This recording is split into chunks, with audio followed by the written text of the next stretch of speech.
Kozhikode കൊയിലാണ്ടിയിൽ tourist bus ജീവനക്കാരനെ മർദ്ദിച്ചതായി പരാതി. കാസർഗോഡ് സ്വദേശി അരവിന്ദനാണ് പരിക്കേറ്റത്. ബസ്സിനുള്ളിലെ എ.സിയുടെ തണുപ്പ് പോരാ എന്ന് പറഞ്ഞായിരുന്നു മർദ്ദനം. അനഘ ഹർഷൻ ചേരുന്നു. അനഘ, പറയൂ.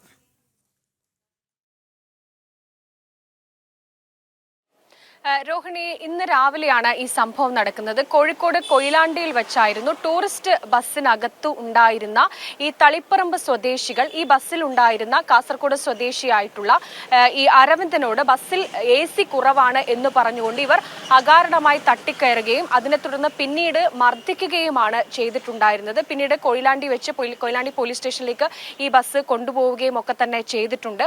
ഈ മർദ്ദനത്തിൽ കാസർഗോഡ് സ്വദേശിയായിട്ടുള്ള അരവിന്ദന് മുഖത്താണ് പരിക്കേറ്റത്. കണ്ണിനും മുഖത്തും ശരീരമാസകലവും മർദ്ദിക്കുന്ന ഒരു സാഹചര്യം ഉണ്ടായിട്ടുണ്ട്.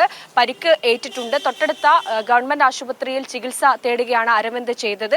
തുടർന്ന് കൊയിലാണ്ടി പോലീസിൽ പരാതിയും നൽകിയിട്ടുണ്ട്. ഈ പരാതിയുടെ അടിസ്ഥാനത്തിൽ പോലീസ് അന്വേഷണം ആരംഭിച്ചിട്ടുണ്ട്. നിലവിൽ തളിപ്പറമ്പ് സ്വദേശികളാണ് മർദ്ദിച്ചത് എന്നൊരു വിവരമാണ് അരവിന്ദ് പോലീസിന് നൽകിയത്. മറ്റ് മർദ്ദിച്ചവരുടെ പേര് വിവരങ്ങളൊന്നും തന്നെ ലഭ്യമല്ല. രോഹിണി.